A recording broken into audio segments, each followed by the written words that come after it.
Welcome to Get Over It, the Consciousness Transforming Podcast for exceptional 21st century living.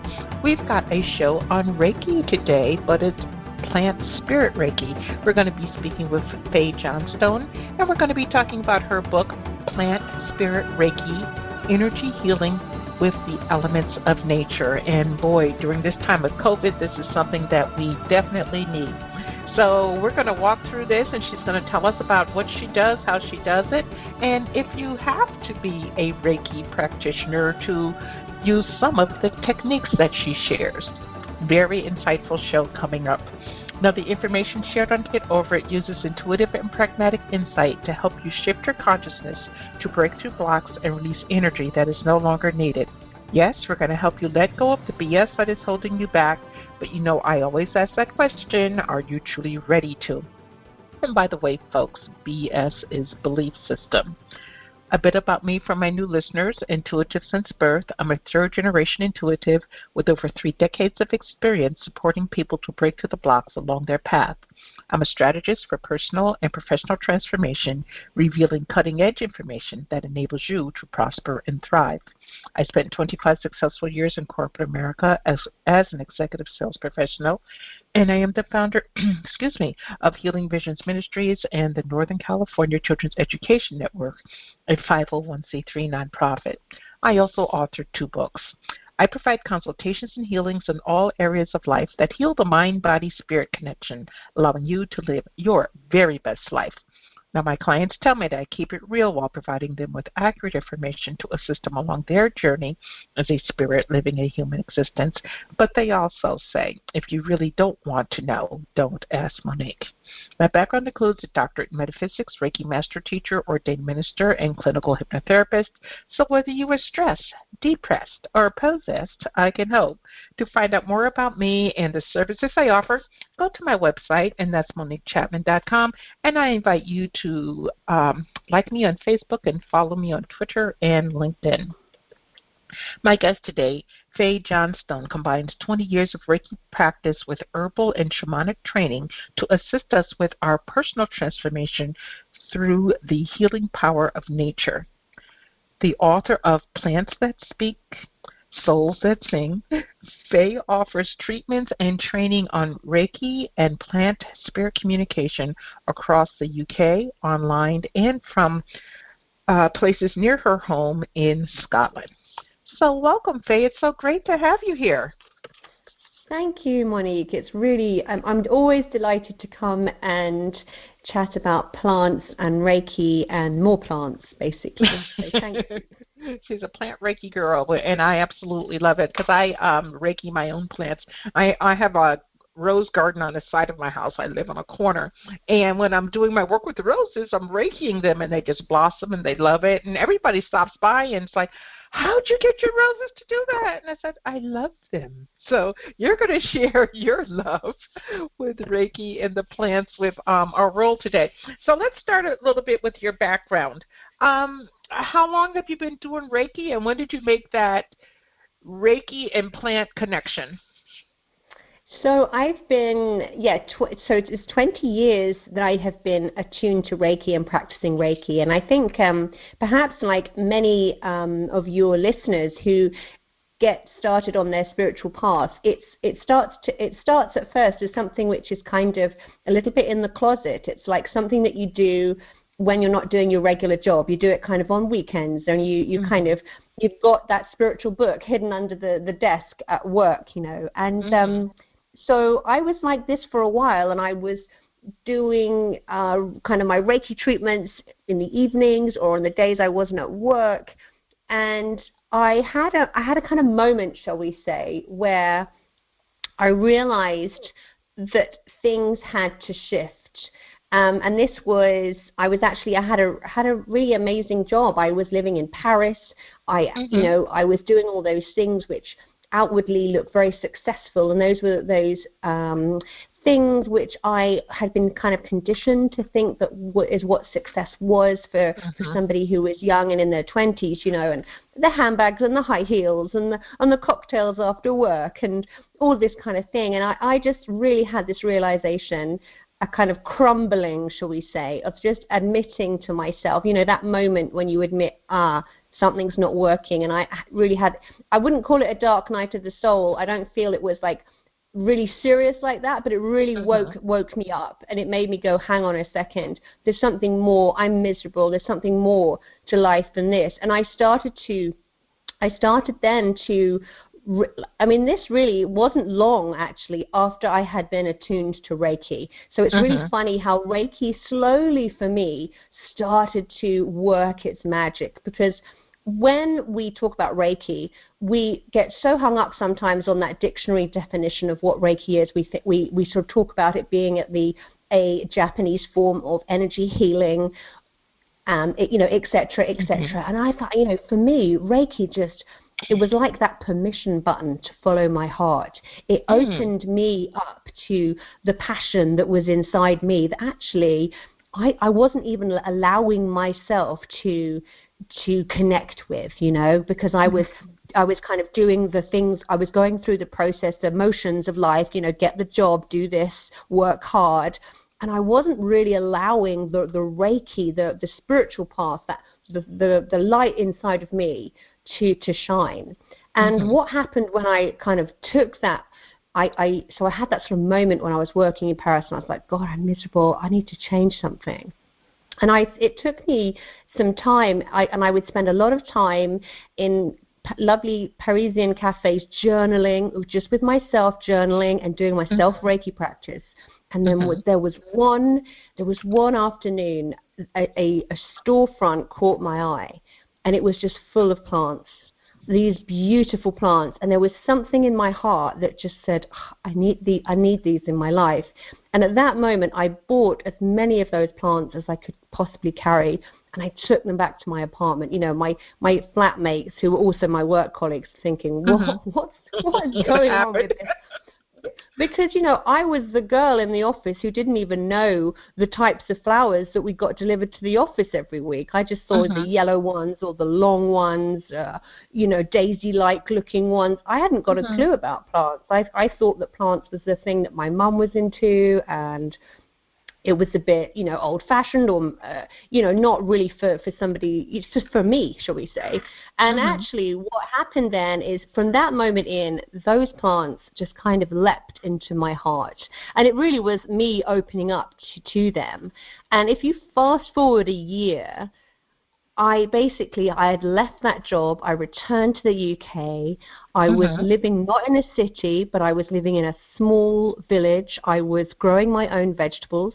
I started foraging, and I started studying herbal medicine, and I started working for a conservation volunteer organization. So my whole world, actually, through kind of that listening process and the self-Reiki, I started to invite those plants in, and that was like their little permission. And they went, whoa, okay, she's ready, we're going in. And then from that moment on, my love for plants, I just followed my joy. We hear often about people following their passions and following their joy, because it's that vibration of joy that lights you up, which is that, attractive vibration that helps you to manifest and bring more of that abundance and flow and so on. And from that moment on, I ended up moving to Nova Scotia in Canada, and I ran a flower and herb farm for 5 years with my partner. And that's actually, I wrote about that in my first book, which is called Plants That Speak, Souls That Sing, because that was when I had this awakening.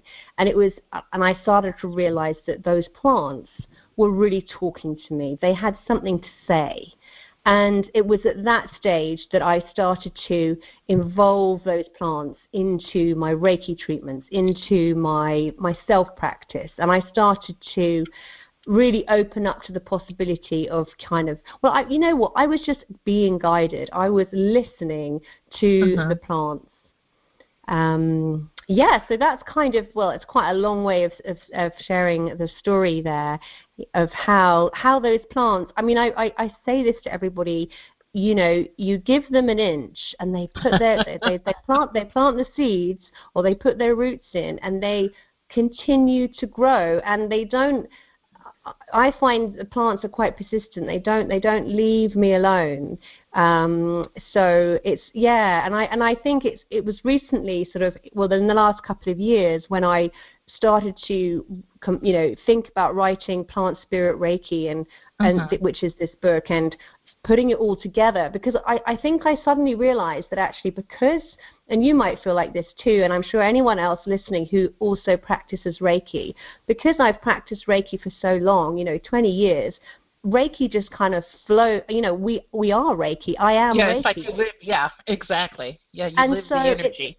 When I think I sort of then started to realize that actually when I was with the plants, when I was kind of sitting, meditating with plants, or when I was making it, say, a herbal medicine or an elixir, or even just gardening, I actually, woke up to the fact that, oh, actually, I'm being Reiki here. So actually, it felt like it wasn't 100% authentic, not to admit to everybody, but actually, you know what? I think I'm doing this plant thing with Reiki too, And so that's why that's what I wanted to speak to in the book. I wanted to actually share, of how powerful it can be for our Reiki practice. By adding in the plants, and also how powerful it can be if we're interested in plants or gardening or herbal medicine and so on, by kind of switching or just acknowledging that flow of Reiki. Okay, now most of my audience knows about Reiki, at least on some level. How do you incorporate the energy of Reiki into plants, whether it's an inside plant? Well, let's start with an inside plant and then maybe an outside plant. How do you incorporate that energy? So for me, when we are, so I think the sort of most obvious thing that people think about when we think of working with plants is we think of giving them Reiki. I'm going to tell you a little bit more later on about how there's other aspects to Plant Spirit Reiki.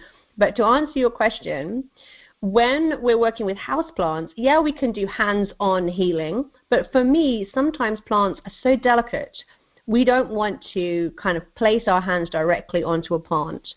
So I will ask Reiki to flow, and we can beam distance healing at them. And I like to give Reiki. So I'm really, and just for anyone who doesn't practice Reiki, when I say I give Reiki, what I'm saying is, and you mentioned it earlier when you were talking about your roses, is I'm giving these plants my love. I'm giving them my appreciation, my gratitude that they are in my life and sharing their beauty or their medicines with me.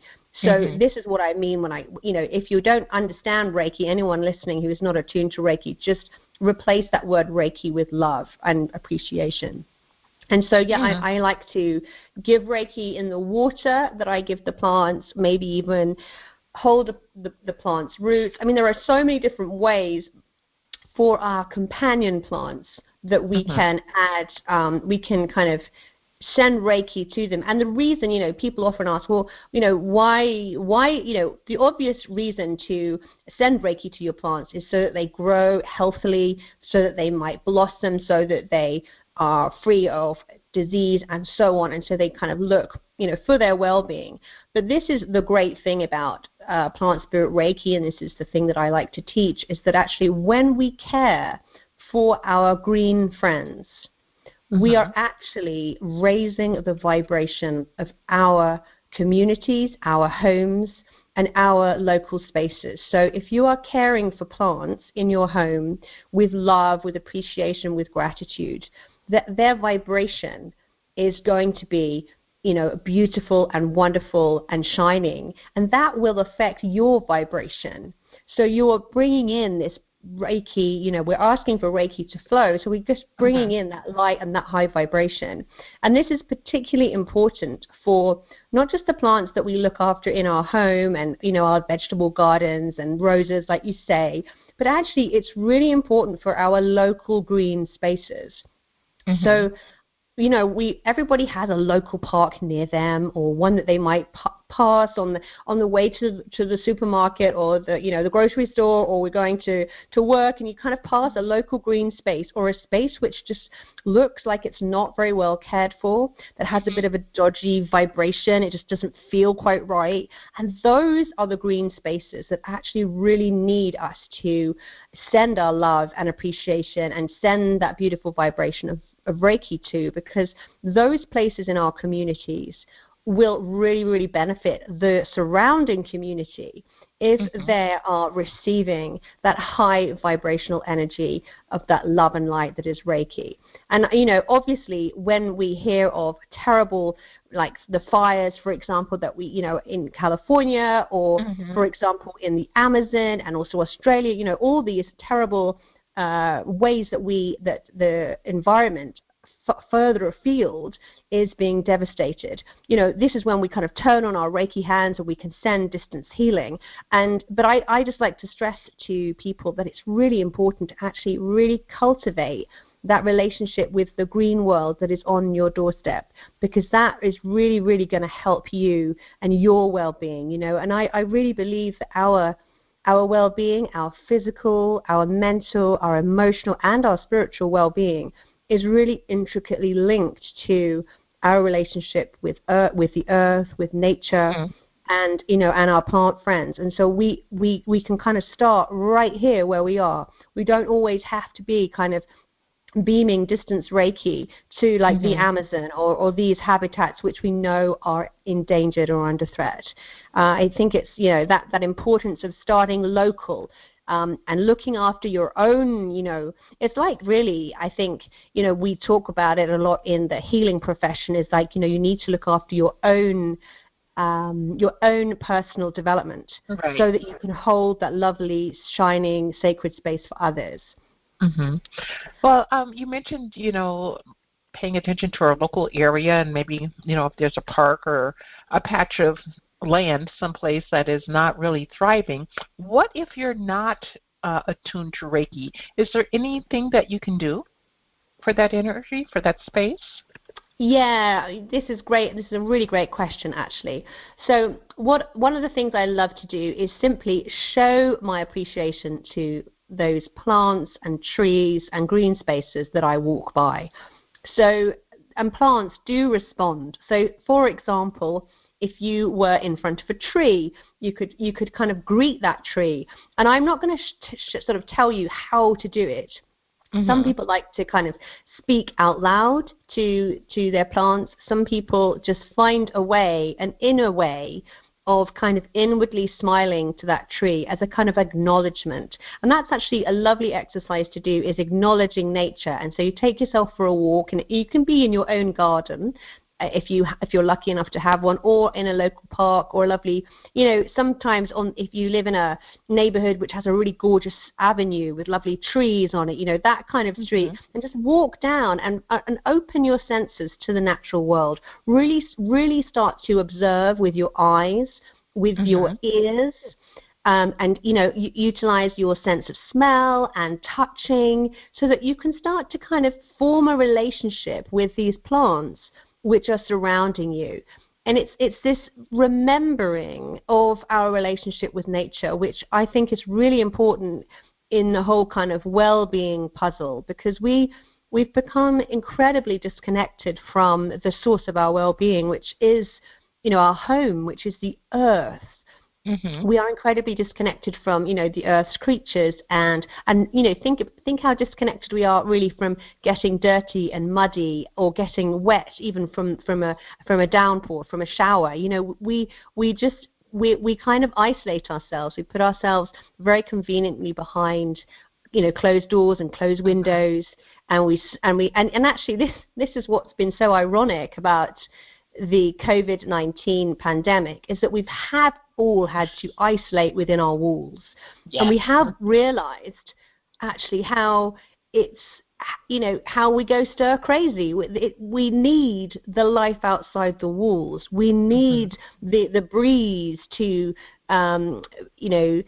tickle our skin. We need the heat of the sun on our faces, and we need to connect with the natural world. It's a really important part of our well-being, which unfortunately, the way our society has developed, and it's particularly with, you know, the fact that many of us have to live in cities because this is where our jobs and our livelihood are, and, you know, just looking at how we receive food these days, it's very pre-packaged, wrapped in cellophane. You know, you're unlikely to find soil on your potatoes or your carrots. You know, you can even, you know, you can just buy them all pre-packaged and chopped, or even, you know, or even just get a takeaway. So we're not, so this kind of relationship with the natural world, this is something that, you know, everybody can do. Everybody can get out into nature and start to really experience it through the senses. And that the reason I like to experience it through the senses is because actually when we, you know, when we're kind of using our sense of touch or smell, or just taking in the beautiful forms of trees and bushes and flowers and so on, we're kind of bypassing the brain, you know, that we're using a different system in the body.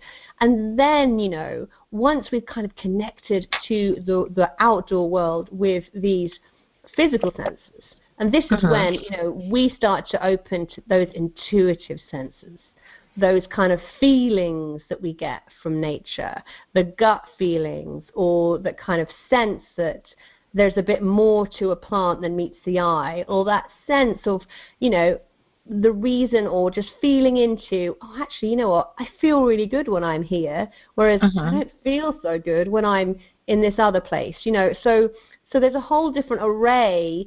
I mean, really, depending on how interested somebody is and how open they are on their kind of spiritual path as to kind of how deep they want to go with their plants. But the very, you know, the first thing to do is to kind of show your joy and appreciation and your love to the natural, you know, to the natural world. Actually acknowledge nature, or rather the plant beings, as conscious. There's something going on there. You know, they don't have the kind of appeal of animals that come up to you and want to have a little cuddle, you know, like a dog if you were walking.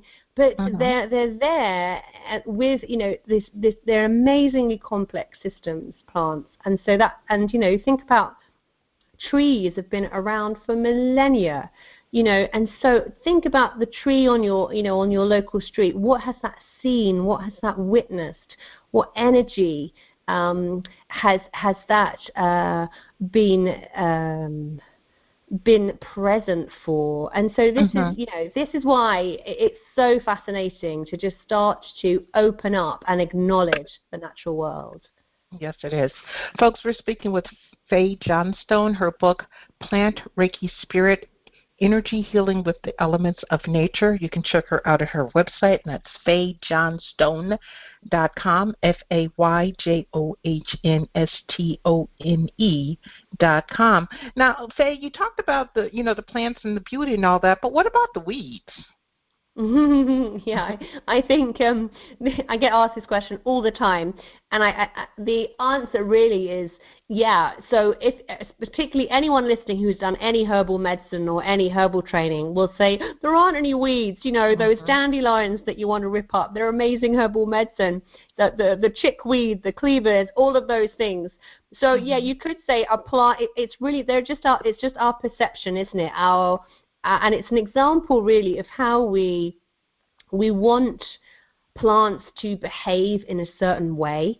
We have long had, you know, in the Western world, this feeling or this sense of dominance over the green kingdom. Oh, it's just a tree, never mind, we can chop those down because we're building this new housing estate and that's going to benefit 100 residents. We need to just chop those trees down, get rid of them, lose the trees.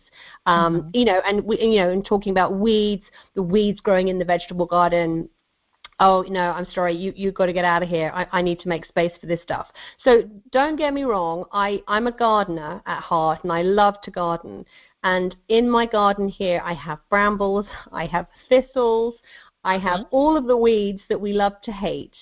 And I talk to them, I tell them what I'm going to be doing.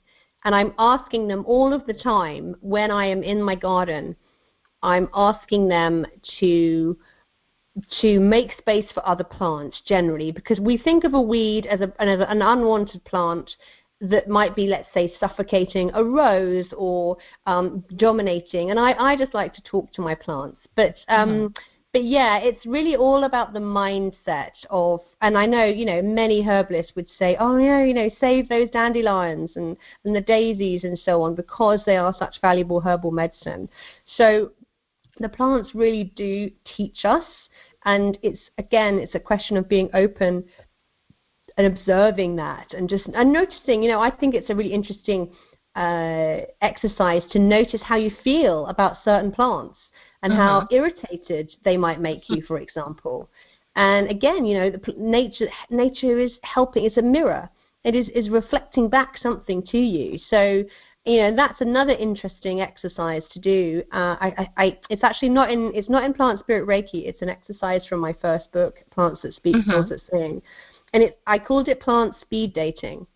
And what it was is it's like an invitation to go outside, and you basically choose or allow. I always say when we work with plants that we are allowing ourselves to be chosen, because there's something in there. That conscious being with that big energy field is connecting with your energy field. And there's something going on there, and they will choose you, and you'll feel drawn to certain plants. And this exercise is all about, let's say, pick 5 plants or 3 to 5, however long you have time for, and just sit for 5 minutes with a plant. Note, you can note down things about it. How does it look? What does it look like? What do you like about it? What don't you like about it? How do you feel when you're with this plant? And so on. Just like you would if you were speed dating, if you were, if you're at one of those evenings where you get 5 minutes to chat to another person, and you're kind of making assessment, do I like you? Is this worth a second rendezvous? How do I feel when I'm with you? Are you a no? Are you a yes? And this is your kind of, this is a way of getting to know plants, and also getting to know the ones which will have specific medicine for you. And it's not always the ones that we think are beautiful and lovely and, oh my God, this is amazing. It's not always those beautiful ones. Oftentimes those plants, which are a little bit harsher, or they're a little bit prickly, there will be something there that is healing for us and worth exploring. So we're kind of always asking ourselves, ooh, how do I feel? Is this worth exploring a little bit more, Yeah. We have to be aware. Now, you talk about intention in using Reiki with intention with the plants. Talk to us a little bit more about that. Well, everything that we do, when we work with Reiki, really, we're working with a healing intention. The intention is like the focus. It's really helping us to get clear on what it is that what are we showing up for today? What are we ready to release? What story are we ready to let go of? What's my intention in being here with this plant? And actually, it's an important part of any Reiki treatment, and it's really important when we're working with, I think it's actually really important when we're connecting with if we're trying to connect with any other beings, or even if it was angels, for example, or through shamanic journeying and so on, other spirit guides, because the intention is the rudder. It guides our mission. And it shows the universe or our spirit guides or the Reiki flow, what are we available for today, or what are we not available for? So intention is really important. It's like essential, really. And I think, and actually just on this point, I'm just going to touch on what the whole ethos around Plant Spirit Reiki. So when we talk about Plant Spirit Reiki, we've just dived into it just previously when we were asking about, sending Reiki to green spaces, to plants, to our environment, connecting with plants, and so on. So I think a lot of people think about Plant Reiki as being just that. It's like, oh, you're just giving Reiki to plants. And actually, that is just one part of the kind of ethos around Plant Spirit Reiki. And the second part is really working with these amazing green beings, so through intention. So working out, so it's really just like Reiki level 1 is all about your kind of self-practice, your self-development, you're kind of working on your personal healing journey. this aspect of Plant Spirit Reiki is looking at, what's my intention with working with these plants? What is it that I'm really striving for? What am I opening for? What am I ready to release? What am I ready to shift? And then what we do is we can work with our plant friends to help us. So through that intention, we are kind of using that as a guide, and we're holding our intention in our heart when we're out in nature, or when we're selecting flower essences. So it's this intention which is going to send out that particular vibration to the plants, to the essences, to nature, if we're taking an intuitive walk in nature. And it's that intention, which is that the vibration of that we're holding in our heart, which is going to guide us to the plants which we need for our personal growth, or to help with that intention. Or with the third aspect of Plant Spirit Reiki, which is working with clients, working in a professional practice, is using intention, or the client's healing intention, so that they are guided through intuitive plant healing, so that they can connect with a plant that they feel drawn to. It's kind of like that vibrational match, and the vibrational match will open to that plant that is ready to share wisdom, to align, to kind of connect with you and bring the healing through. Okay. Now you talk about, Reiki balls. What is a Reiki ball? And actually, I'm using a lot of Reiki balls for Reiki attunement since COVID. But explain to the audience what a Reiki ball is, and how, if we know how to do it, we can help planet Earth, not just, what we see in front of us, but all planet Earth. Yeah, this is my all-time favorite exercise, so thank you so much for asking about this, Monique. I love it. And the Reiki balls, so this exercise, which is in the book, is Reiki balls in nature. So the idea behind this, like you say, is sending that beautiful, it's like giving the gift of Reiki to a place in nature. And what we do, if anyone who is attuned to Reiki will probably be familiar with how you would create a Reiki ball. We connect to Reiki in the way that we've been taught. We invite Reiki to flow. And as the Reiki starts to flow, we form an energy ball in our hands. And this can be, it can be the size of a grapefruit, it can be the basketball size, it can be beach ball size, it can be as large as you feel guided. And you hold this lovely energy ball in your hand, and then you place it in an area of nature. So you might want to place it, you might want to place one under your favorite tree as a thank you. You might want to place one in your vegetable garden. You might want to place one, we were talking earlier about, those local parks and places in nature that just kind of look like they need a little bit more care. Place, and you can do this. What's great about this exercise is we can do it so subtly. It's not like we have to sit for hours in meditation and we're not talking out loud to nature. But I always leave my beautiful Reiki balls with the intention that this will be received, and when it is needed, and if it is not needed, it will be absorbed by the earth for healing for the earth. So I'm leaving that intention there.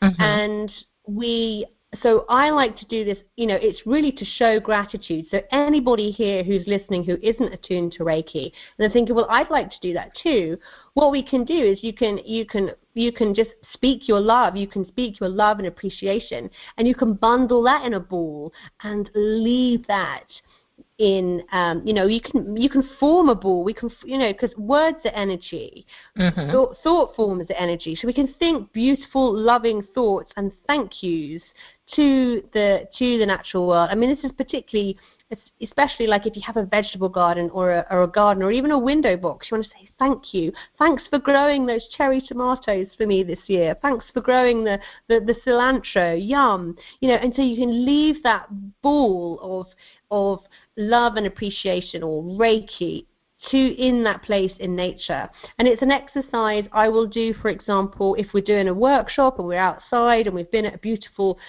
often we do workshops, and it's maybe in a lovely garden or healing space, and we, get the students to go outside and just show their gratitude and appreciation. And this is, again, part of reconnecting with the natural world and sort of showing your love and appreciation and acknowledging that green space. So yeah, it's really one of my favorite exercises, and I'd love for some of the people who are listening to go and try it, because it really does. You feel it in your heart.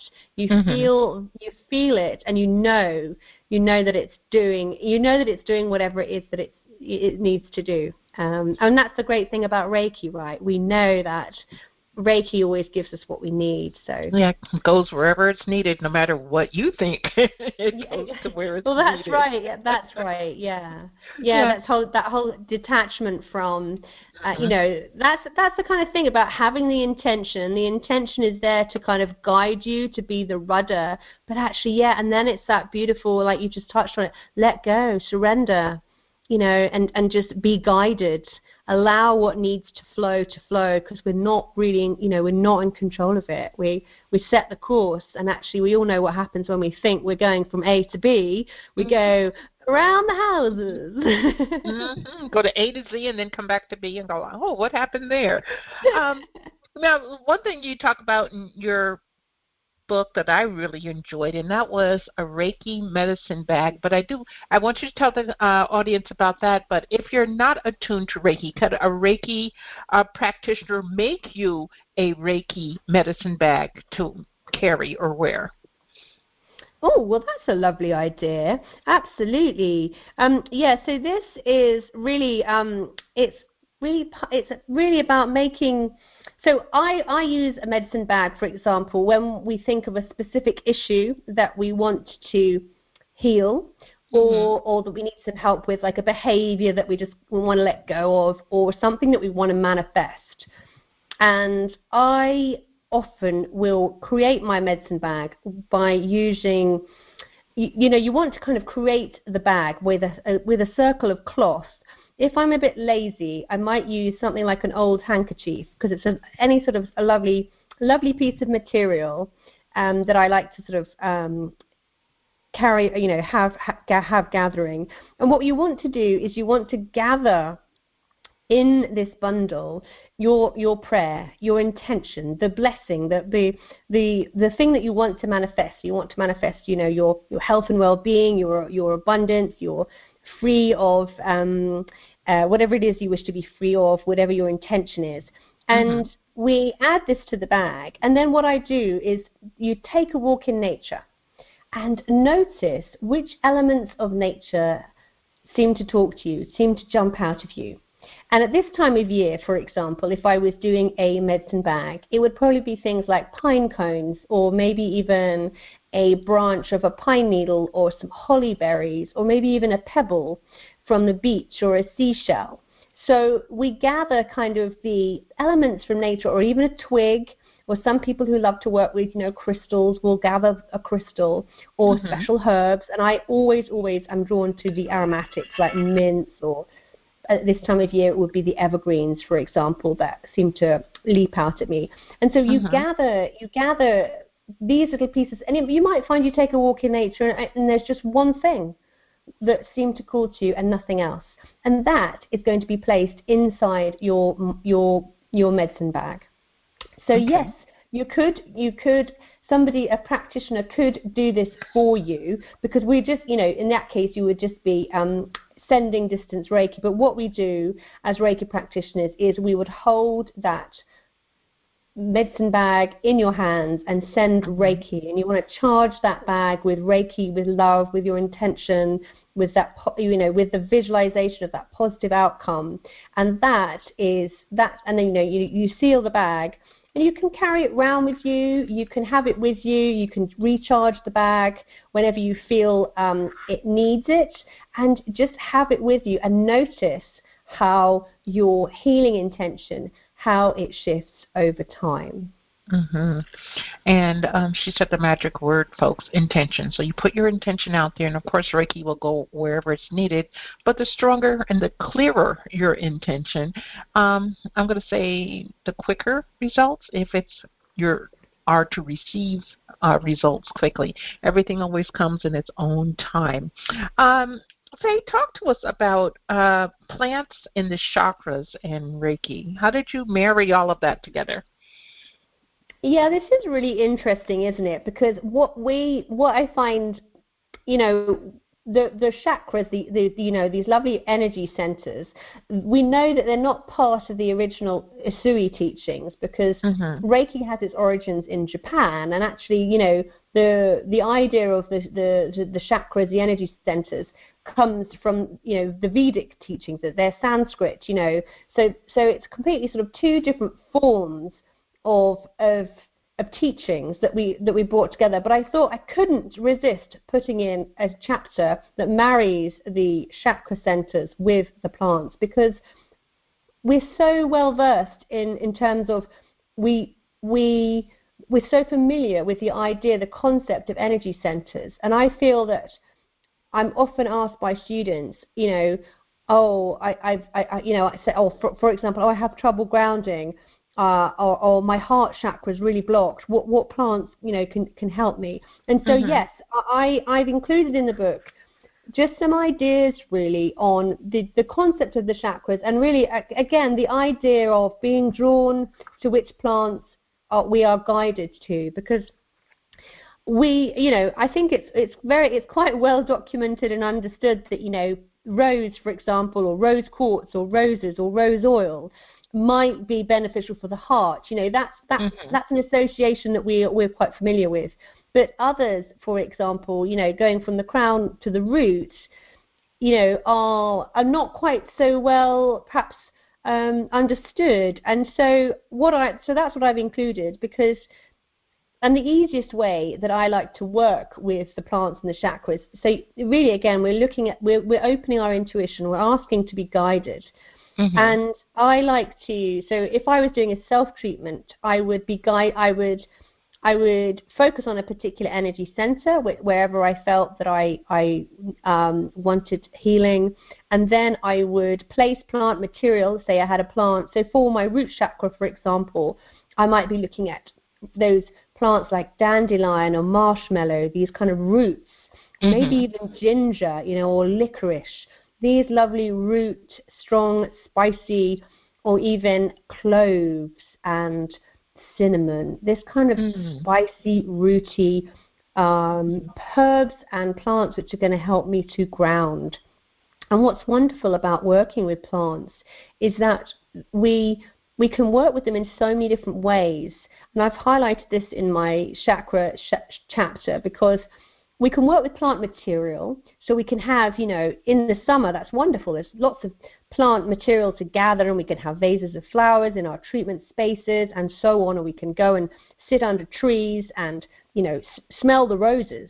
But when we're kind of in the winter season, like we are now, we can now look at all these wonderful plant products that are accessible to us, like plant essences, like flower essences, for example, and not to mention herbal medicines. But obviously, unless you're a herbalist, you're not going to be working with herbal medicines with clients. But we've also got essential oils as well, so we can be guided as to these wonderful ways that plants can kind of form, be the products that we can make from them, and also even imagery. And so having beautiful pictures on the walls of wonderful plants. And again, when we look at the chakra system and plants, we often will look at, well, what's the color of the flower? Dandelion, for example, is a lovely bright yellow. So we would think, oh, okay, so that's kind of a very sun connection. Or would that be a solar plexus connection there too? So that's wonderful that, looking at the sort of the color correspondences as well, and comparing that to the colors of the flowers. So there's lots of different ways that we can combine working with plants, and also we can call them in through prayer as well, just like we would call to the flow of Reiki and ask Reiki to flow through us. We can also call to these plants that we feel connected to or aligned with to come and be present with us for our personal healing and for the healing of our friends and family. Okay. Now, one of the tenets of Reiki is not to worry. And in your book, you talk about a Reiki worry doll. Tell us about the Reiki worry doll. So this is, in a sense, it's a similar idea to the lovely Reiki medicine bag, because we're gathering you choose something that you're particularly anxious around, for example, And then we're going to gather plant material that you feel can help you with this specific issue. And then what I do, to call it a Reiki worry doll sounds like mine ends up usually being a little bit more of a bundle rather than looking like a doll. It depends. If I've managed to gather some twigs and some leaves and all sorts of things, it might. But what we want to be doing is we want to fashion a bundle or a doll shape that we can beam Reiki into, and that we can visualize that worry, that anxiety that we have flowing away. And it's really for trust, because when we worry, we have, what we're doing is we're forgetting that we're not in control, and we're trying to be in control. We're not surrendering to that higher power that really has our best interests at heart. And so we will basically charge these lovely elements of nature that we've tied together with ribbons, and we will hold all of that together. And it's really like a worry doll kind of bundle pouch that I make. And we just imagine yourself with that worry doll, safe and protected and free of worry. And sometimes I'll add essential oil or a flower essence spray to the bundle, and I place it by my bedside, or I'll have it with me. And it's like a touchstone. It's a reminder of safety and protection and trust. That's really that's the magic that we're creating when we create the Reiki worry doll. And also it's, again, you kind of have that with you for a while, and it's just really observing how the issue that you were initially worried about will shift, and that perception will shift, and that's where this and it shifts into something else, and you'll suddenly realize, oh, okay, you know what, I'm going to bury my worry doll in the garden and say thank you, and put it back to nature, and now I'm kind of moving in a different direction with my personal growth. There you go, folks. You can shift your energy should you choose. Now, Fay, you say that your favorite time for self-reiki is at night. Why is that? I think it's because it's the time that I know that I'm pausing and I'm gathering myself, and I'm in that kind of authentic space. I still will, I was going to say I still will during the day, but actually mainly it's at night. But the thing I love to do, and I recommend everybody can do this every day, is get outside in nature and feel that connection to the elements. And when I'm out in nature, I will ask Reiki to flow through me, to guide me. And that is one practice which I do. It's not quite self-practice in that I'm not placing my hands on my body. I'm just asking, I'm basically kind of acknowledging that I am Reiki, and I'm allowing it to flow through me, and just observing where I walk as I'm out and about. And when I say out in nature, I mean just outside, because even in the depths of a city, we will see plants growing in sidewalks. We will come across, like I was mentioning earlier in my journey, when I came across that shop front in Paris, which was just full of amazing plants, and it stole my heart. So that's the beauty of it. So that practice of connecting with Reiki when I'm out in nature is something that I like to actually do every day. Okay. Now, when we go to FayJohnstone.com, what are we going to find there? Firstly, you'll find out how you can work with me and sort of how we can stay connected. So I actually do a regular online Reiki shares at the moment, which are free for everybody to attend, to come and experience Reiki and share Reiki together. I also have a YouTube channel, which is my name, Fay Johnstone, and that has a regular video sharing a different practice of Reiki or meditation or healing or shamanic journeys in nature, for example. So those are two wonderful ways. And you can find me on Instagram at Plants That Speak. That's where you'll find me there. Okay. Well, our time has been so wonderful together. I've really enjoyed speaking with you, but we're at our close. What pearl of wisdom would you like to leave with our audience today? I would like to just really ask everybody to open their hearts next time they're in nature. Find a plant, find a tree that can be your support, your friend. get a plant friend and open yourself to the plant friend, because that plant friend is dying. It's calling out for you, and it is there to support you and guide you, give you strength and wisdom. So hug a tree, find a plant friend, and you'll really come into alignment with the truth of who you are. Okay, well, thank you for that. It reminds me of a real quick story that happened to me. I was walking my dog at a local park, and the dog wanted to go sniff under a pine tree, so I'm following the dog. I let her choose her own walks. So I went under the tree with her, and the tree released a pine cone, you're not going to believe this, directly in my hand. Okay, I was like, wow. So the pine cone is now in my house, but, the energy, so whenever I go to that park, and we have a little conversation, me, the tree, and the dog. So I thanked it profusely, but, I really get what you're talking about. And, folks, even if you're not attuned to Reiki per se, you can still utilize everything that Fay has talked about. And then if you choose to take it a step further, because Reiki is good for everyone and everything, contact a practitioner and take the course. Fay does offer the courses on her website. You can check that out.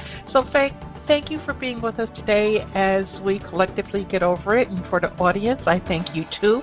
I am truly honored, and I appreciate your time and attention. And I want you guys to remember that the most important choice that you can make is what you choose to make important. Consider making the masterful choice of Plant Spirit Reiki. Abundant blessings, light, and love to all. Agape.